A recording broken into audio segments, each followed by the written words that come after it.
नमस्कार, आप देख रहे हैं खबर उत्तराखंड। मैं हूं आपके साथ तन्वी। रुक करते हैं खबरों का, लेकिन उससे पहले एक नजर डालते हैं इस वक्त की हेडलाइंस पर। उत्तराखंड राज्य स्थापना रजत जयंती समारोह में पीएम मोदी के कार्यक्रम में हुआ बदलाव। अब 9 नवंबर को देहरादून आएंगे पीएम मोदी। देहरादून में 6 नवंबर को बड़ा रोजगार मेला। 30 से ज्यादा कंपनियां मेला में होंगी शामिल। योग्य युवाओं का रोजगार के लिए होगा चयन। अब सप्ताह में 3 चलेंगी देहरादून टनकपुर एक्सप्रेस। रेल मंत्री ने सीएम धामी को भेजा पत्र। उत्तराखंड के लेखक गांव में बहेगी साहित्य की गंगा। 60 से ज्यादा देशों के जुटेंगे साहित्यकार। 3 नवंबर को होगा भव्य उद्घाटन। देहरादून में विंटर कार्निवल का रंगारंग आगाज। कार्यक्रम का राजपुर विधायक ने फीता काटकर किया उद्घाटन। कांग्रेस प्रदेश भर में मनाएगी रजत जयंती वर्ष। पखवाड़ा पार्टी मुख्यालय में कटेगा केक, होगी आतिशबाजी। आप देख रहे हैं के न्यूज, खबरों का सारथी। और चलिए अब रुक करते हैं खबरों का और शुरुआत करते हैं देहरादून की खबर से। काफी संघर्षों के बाद 9 नवंबर 2000 को उत्तराखंड राज्य का गठन किया गया था। राज्य भी अपने 25 साल के सफर को शीघ्र ही पूरे करने जा रहा है। वहीं दर्जा राज्य मंत्री सुभाष ने बताया कि अनेकों नौजवानों महिलाओं की कुर्बानियों के बाद राज्य का निर्माण हुआ था। वहीं लाखों लोगों की आशा प्रदेश में छिपी हुई है। उन्होंने कहा कि यही समय है कि जब सरकार को लाखों लोगों की आशंकाओं को पूरा करना चाहिए। वहीं जहां अब राज्य अपने 25 साल पूरे करने जा रहा है, तो इस सब के चलते सरकार विभिन्न प्रकार के कार्यक्रम चलाएगा। राज्य के निर्माण के लिए जिन राज्य आंदोलनकारियों ने अपने सर्वस्व दिया है, उन सभी के सम्मान के लिए तहसील व जिला स्तर पर कार्यक्रमों का आयोजन किया जाएगा। देखिए, कई संघर्षों के गर्भ से जन्मा हुआ उत्तराखंड राज्य है। ये 25वें वर्ष में प्रवेश कर रहा है और रजत जयंती वर्ष जो है धूमधाम से मनाया जा रहा है उत्तराखंड में। और नौजवानों ने कुर्बानी दी, महिलाओं ने कुर्बानी दी, लाखों लोगों की आशाएं आकांक्षाएं इस राज्य के गर्भ में छिपी हैं। और मैं समझता हूँ कि बहुत सही समय है सरकार के लिए, हमारे लिए, कि हम उनकी आशाओं को पूरा करें। तो इसके निमित्त जो है सरकार ने बहुत सारे कार्यक्रम बनाए हैं और राज्य आंदोलनकारियों को सम्मानित करने के लिए हमने तहसील स्तर पर, जिला स्तर पर जो है एक कार्यक्रम तय किया है। एक सरकारी प्रतिनिधि जाकर जो है आंदोलनकारियों को घर से निमंत्रित करेगा और उनको जो है एक स्थान पर हम जो है सम्मानित करने का काम हर तहसील में होगा, जिला मुख्यालय पर होगा। एक बड़ा कार्यक्रम हम जो देहरादून में करने जा रहे हैं, जिसमें माननीय मुख्यमंत्री जी आंदोलनकारियों को सम्मानित करेंगे।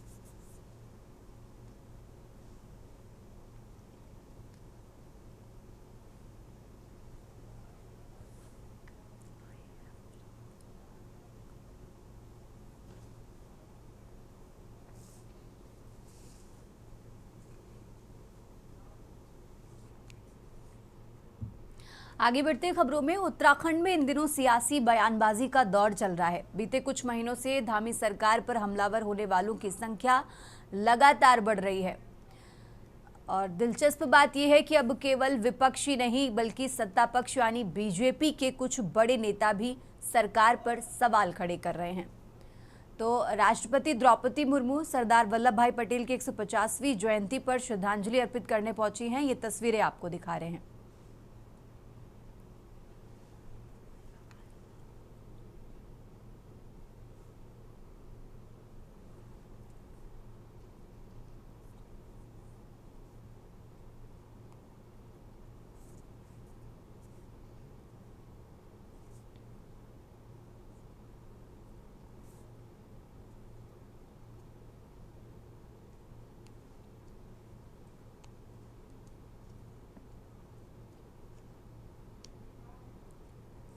तो ये तस्वीरें आपको दिखा रहे हैं। राष्ट्रपति और गृह मंत्री अमित शाह ने सरदार वल्लभ भाई पटेल की आज 150वीं जयंती है और इसी के चलते दिल्ली की मुख्यमंत्री भी आपको इन तस्वीरों में नजर आ रही हैं, सभी उनको श्रद्धांजलि अर्पित करते हुए। श्रीमती रेखा गुप्ता जी, जिनकी खुशबू से फैला अपना हिंदुस्तान, वो थे वल्लभ भाई पटेल, भारत की शान।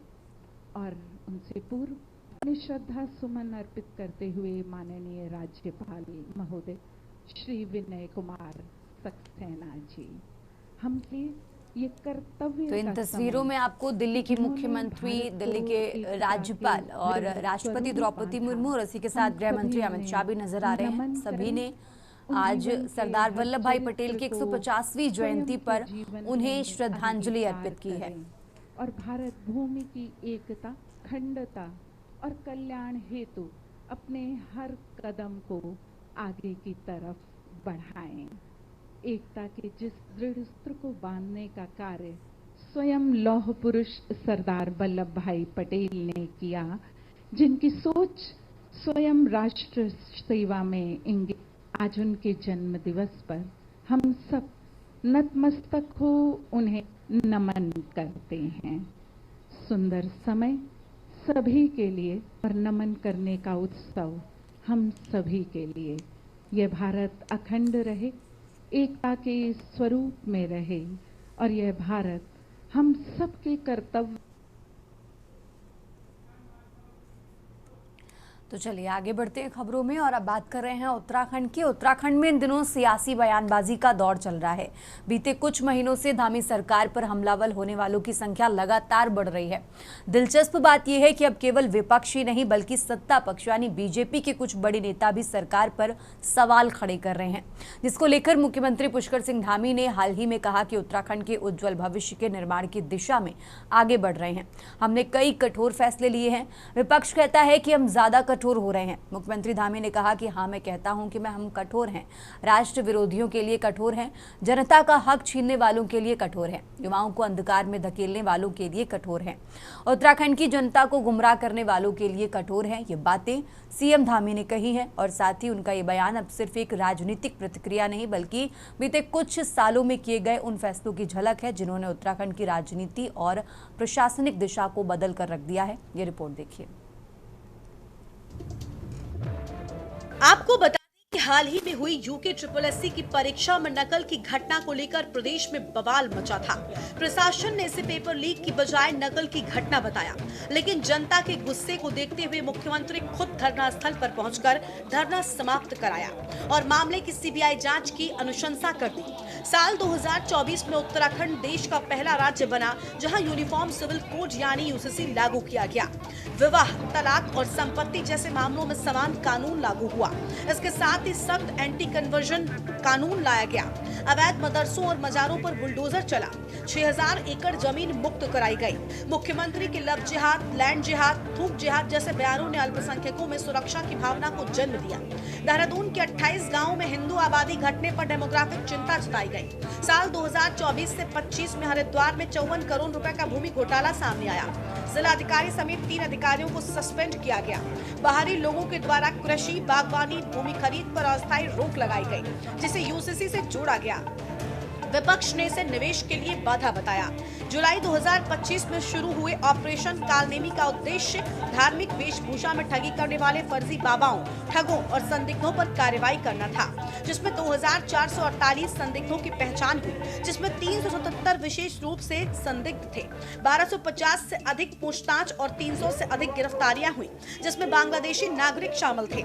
मुख्यमंत्री पुष्कर सिंह धामी का कहना है कि उत्तराखंड के उज्जवल भविष्य के निर्माण की दिशा में जो भी कदम उठाना पड़ेगा वो हम उठाएंगे, जिसमें हमने ये कठोर निर्णय लिए हैं। विपक्ष कहता है कि हम ज्यादा कठोर हो रहे हैं, जिसको लेकर विपक्ष द्वारा प्रदेश की जनता को गुमराह किया जा रहा है। मुख्यमंत्री धामी ने सख्त लहजे में कहा कि हाँ, मैं कहता हूं कि हम कठोर हैं, लेकिन राष्ट्र विरोधियों के लिए कठोर हैं, जनता का हक छीनने वालों के लिए कठोर हैं, युवाओं को अंधकार में ढकेलने वालों के लिए कठोर हैं, उत्तराखंड की जनता को गुमराह करने वालों के लिए हम कठोर हैं। हाँ, ये हम स्वीकार करते हैं कि ये कठोरता हमने अपनाई है। हम उत्तराखंड के उज्जवल भविष्य के निर्माण की दिशा में आगे बढ़ रहे हैं। भाइयों बहनों, इन सभी निर्णयों के लेने के कारण अब विपक्ष कहता है कि हम ज्यादा कठोर हो रहे हैं, हम ज्यादा कठोर हैं। हाँ, मैं कहता हूं कि हम कठोर हैं, लेकिन हम कठोर हैं राष्ट्र विरोधियों के लिए कठोर हैं, हम जनता का हक छीनने वालों के लिए कठोर हैं, युवाओं को अंधकार में धकेलने वालों के लिए कठोर हैं, और उत्तराखंड की जनता को गुमराह करने वालों के खिलाफ हम कठोर हैं। ये हम स्वीकार करते हैं कि हमने कठोरता अपनाई है, क्योंकि हम केवल कुर्सी से बने रहने के लिए काम नहीं करते हैं, बल्कि उत्तराखंड का भविष्य बनाने के लिए काम करते हैं भाइयों बहनों। इसलिए मैं आज स्पष्ट कर देना चाहता हूं कि प्रदेशवासियों के हित में हमें जो भी करना पड़ेगा, हम उसके लिए निसंकोच आगे करते रहेंगे। एक मिनट भी उसके लिए हम देरी करने वाले नहीं हैं। जो भी निर्णय हमको लेना होगा, हम प्रदेश के हित में लेते रहेंगे। में कोई गुरेज नहीं है कि मुख्यमंत्री धामी नाम के बड़े और दर्शन के छोटे निकले, क्योंकि बहुत आस थी इनसे। जब इन्हें सत्ता पर काबिज किया गया अपनी विधानसभा हारने के बावजूद, तो हमें लगा कि ये कोई एक्स्ट्रा ऑर्डिनरी काबिलियत होगी इनके अंदर, कोई एक्स्ट्रा ऑर्डिनरी टैलेंट होगा जो भाजपा हाईकमान ने इन पर इतना भरोसा जताया है। और एक युवा थे तो हमने समझा कि ये युवाओं की मन की पीड़ा को, युवाओं की हताशा को, उनकी निराशा को समझेंगे और आत्मसात करते हुए उनके लिए कोई मील के पत्थर रखेंगे अपने कार्यकाल के दौरान। लेकिन 4 साल में जिस तरह से इन्होंने सांप्रदायिक ध्रुवीकरण किया, जिस तरह से इन्होंने जहर के बीज बोए हैं, इन्होंने जिहाद शब्द का मुझे लगता है ओवर यूज किया, नकल जिहाद, थूक जिहाद, लैंड जिहाद, लव जिहाद और मदरसा, मुस्लिम, मजारें, इनके आगे ये बढ़ ही नहीं पाए, इनकी सोच ही नहीं बढ़ पाई। वहीं इन सभी खबरों के बीच जब बदलाव को लेकर कैबिनेट मंत्री गणेश जोशी से सवाल किया गया तो उन्होंने साफ कहा, बीजेपी का हर कार्यकर्ता पार्टी के प्रति समर्पित रहता है। पार्टी जिसे चाहे मंत्री बना दे, जिसे चाहे हटा दे, इससे न नेता को फर्क पड़ता है न पार्टी को। कांग्रेस में ऐसा हो जाए तो पार्टी खाली हो जाएगी, लेकिन बीजेपी में ऐसा नहीं है। उनके इस बयान से ये संकेत भी मिल रहा है कि मंत्रियों के मन में कहीं न कहीं कुछ होने का संकेत जरूर चल रहा है। वहीं राजनीतिक विश्लेषकों का मानना है कि राज्य स्थापना दिवस पर बड़े स्तर पर आयोजित होने वाले कार्यक्रम और उसमें राष्ट्रपति व प्रधानमंत्री की मौजूदगी को देखते हुए फिलहाल किसी बड़े राजनीतिक बदलाव की संभावना कम है। हालांकि ये भी तय है कि उत्तराखंड की राजनीति आने वाले दिनों में और गर्म होने वाली है। वहीं राजनीतिक विश्लेषकों का भी मानना है कि अचानक से मुख्यमंत्री और उनकी सरकार के खिलाफ जिस तरह से बयानबाजी बढ़ी है, उससे साफ है कि कोई न कोई ऐसा है जो राज्य में इस तरह का माहौल बना रहा है।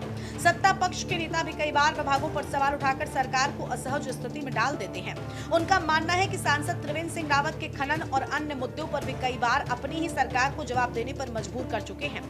इन सब के बीच जिस तरह से गुजरात में बीजेपी ने पूरी कैबिनेट को साफ किया है, उत्तराखंड में भी लगातार चर्चा गर्म है कि क्या बिहार चुनाव के बाद कुछ यहाँ भी हो सकता है। राजनीतिक गलियारों में भी ये चर्चा है कि बिहार चुनावों के बाद उत्तराखंड में कैबिनेट विस्तार या किसी अन्य तरह के बदलावों की संभावना हो सकती है। हालांकि राज्य स्थापना दिवस पर प्रधानमंत्री और राष्ट्रपति दोनों के आगमन को देखते हुए फिलहाल किसी बड़े बदलाव की संभावना कम लगती है। वहीं विपक्ष का कहना है कि धामी जी ने सिर्फ अपनी कुर्सी बचाने का काम किया है। भारतीय जनता पार्टी के कार्यकर्ता की ये विशेषता है कि पार्टी किस कार्यकर्ता का उपयोग कहाँ करना है, किसको संगठन में लेना है, किसको मंत्री पद पर लेना है, किसको कहाँ हमारे अन्य संगठन में समायोजित करना है, और उस हिसाब से फैसला करती है। यही काम अगर कांग्रेस की गवर्नमेंट में होता तो अभी तक तो लोग पार्टी छोड़कर दूसरी पार्टी में चले गए होते। तो ये भारतीय जनता पार्टी की विशेषता है कि एक एक कार्यकर्ता पार्टी के प्रति समर्पित है और पार्टी जो फैसला करती है उसको मानता है। उत्तराखंड क्रांति दल का तो राज्य बनाने का मकसद ही ये था कि यहाँ पर जो मुख्यमंत्री या जो यहाँ पर जो मंत्रालय बनेंगे या जहाँ पर सचिवालय बनेंगे, ये उत्तराखंड का भला करेंगे। ये किसी कुर्सी बचाने के लिए नहीं, बल्कि जनता के लिए काम करेंगे। इसमें बोल तो दिया मुख्यमंत्री ने, लेकिन वो स्पष्ट करें कि उन्होंने जो उनके शुरू से लेकर अभी तक उनके जब जब बीजेपी की सरकार रही है तो उन्होंने क्या काम किया है। अगर आपने कुर्सी के लिए काम नहीं किया है तो आपने हार करके भी फिर जीतने का प्रयास जो किया, जीत कर जब आए हैं तब भी जनता का क्या भला किया है। जो जो मुद्दों को लेकर लोग आपको सवाल पूछ रहे हैं, उस मुद्दों पर आपने क्या किया है। देखिए, विपक्ष हमेशा इस उत्तराखंड के प्रति, इस सरकार के प्रति एक नकारात्मक नैरेटिव सेट करने का प्रयास कर रहा है। माननीय मुख्यमंत्री पुष्कर सिंह धामी जी ने अनेकों निर्णयों के आधार पर ये सिद्ध करा दिया है कि उनकी प्रतिबद्धता इस उत्तराखंड के विकास को लेकर के है, इस उत्तराखंड के चहुमुखी विकास को लेकर के है, यहाँ के जनमानस के प्रति वो संवेदनशील है। ये अनेकों उनके निर्णय के आधार पर सिद्ध हुआ है। हालांकि मुख्यमंत्री धामी ने अब तक किसी पर सीधा निशाना नहीं साधा, लेकिन कुर्सी का मोह नहीं वाला बयान काफी सुर्खियों में है और बड़ा माना जा रहा है। सरकार को लेकर सार्वजनिक चर्चाएं हो रही हैं, उसके बाद मुख्यमंत्री खुद फ्रंट फुट पर आकर जवाब दे रहे हैं। अब सीएम को अगर इतने बड़े बयान बार बार देने पड़ रहे हैं तो ये किस ओर इशारा करता है? जानकारों की माने तो ये भी कुछ दिनों में जल्द ही साफ हो जाएगा। Uttarakhand desk report. आगे बढ़ते खबरों में अब खबर ऋषिकेश से है, जहां मुनि की रेती खारा स्रोत ठेके के पास हुई युवक की हत्या के बाद लगातार शराब के ठेके को बंद कराने के लिए प्रदर्शन कर रहे हैं, जिसके चलते बड़ी संख्या में प्रदर्शनकारियों ने ठेके के खोलने का विरोध किया, जिस पर पुलिस प्रशासन ने प्रदर्शनकारियों को बलपूर्वक वहां से हटाया। वहीं शराब के ठेके पर प्रदर्शनकारी ठेके को बंद कराने की मांग पर डटे हैं, जिसको देखते हुए ठेके के बाहर भारी पुलिस बल तैनात है।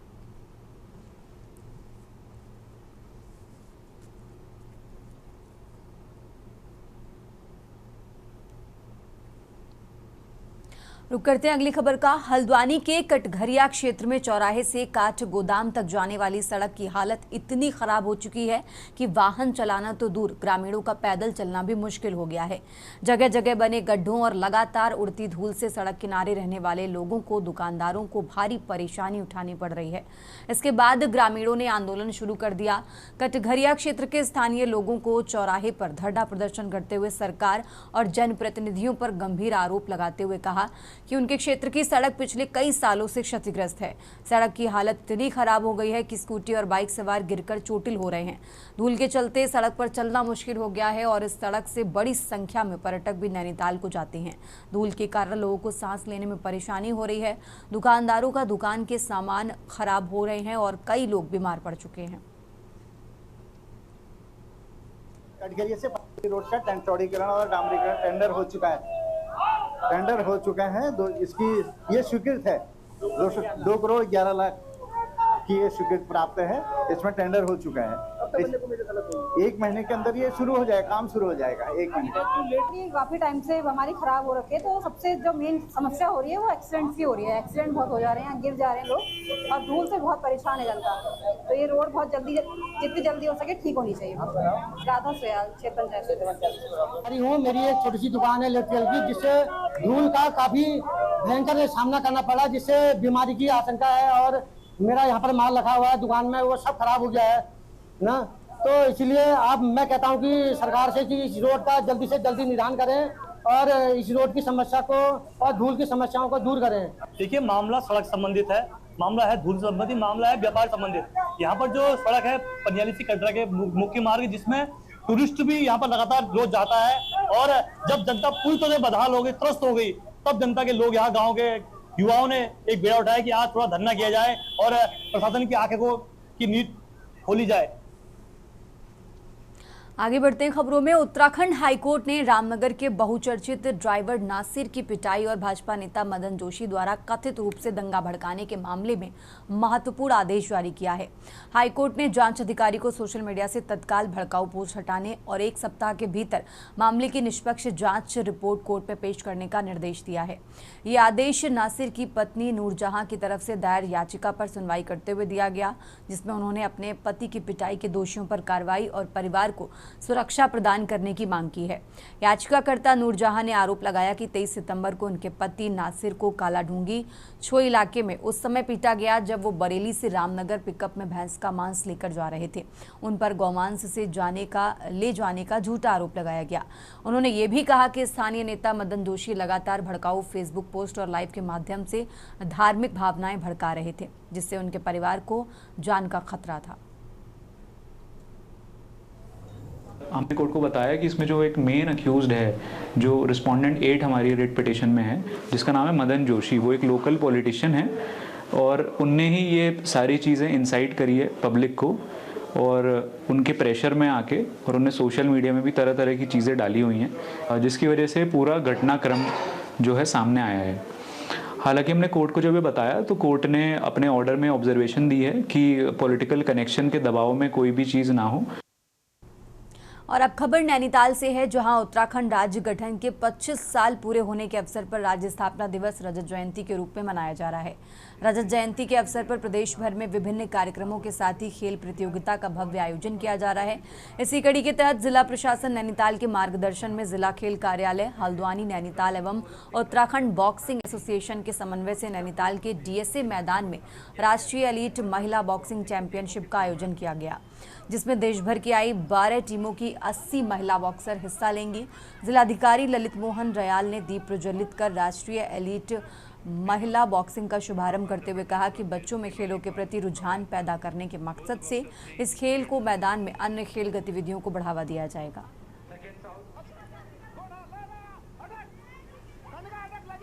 आज यहाँ पर फ्लैट्स ग्राउंड में बालिकाओं की जो बॉक्सिंग स्पर्धाएं हैं उनकी शुरुआत हुई है। आज आरंभिक दिन में 32 बाउट्स होनी हैं, जिसमें विभिन्न प्रांतों की बालिकाएं प्रतिभाग कर रही हैं। तो अभी ये कार्यक्रम चलेगा और जो स्पोर्ट्स स्पिरिट है उसको आगे बढ़ाने के लिए और खेलों के प्रति बच्चों का रुझान विकसित हो। बहुत एक्साइटमेंट है, सब लोग बहुत खुश हैं, इतनी दूर दूर से आए हुए हैं और नए नए पार्टनर्स के साथ खेलने को मिल रहा है। हमारी फेडरेशन ने गेम कराया ताकि हमें और ज़्यादा एक्सपोजर मिल सके और हम लोग आगे जाके और अच्छा परफॉर्म करें। अभी देखा जाए तो नेशनल इंटरनेशनली हमारे उत्तराखंड के काफ़ी बच्चे काफ़ी आगे तक जा रहे हैं। अच्छा है यहाँ पे सारा अरेंजमेंट सब कुछ, और मतलब हमारा रहना बहना भी बहुत अच्छा है सब कुछ, और यहाँ पे बहुत सारे अलग अलग जगह से बच्चे आए हैं, सबको अच्छा लग रहा है। मैं हार गई पर अगली बार और मेहनत करके आऊँगी और जीत जाऊँगी। लड़कियों को खेलों में जाना चाहिए क्योंकि वो एक अपनी तरफ से स्ट्रॉन्ग बन जाती है। इस बुलेटिन में फिलहाल इतना ही। आप देखते रहिए के न्यूज़ इंडिया। आप देख रहे हैं के न्यूज़, खबरों का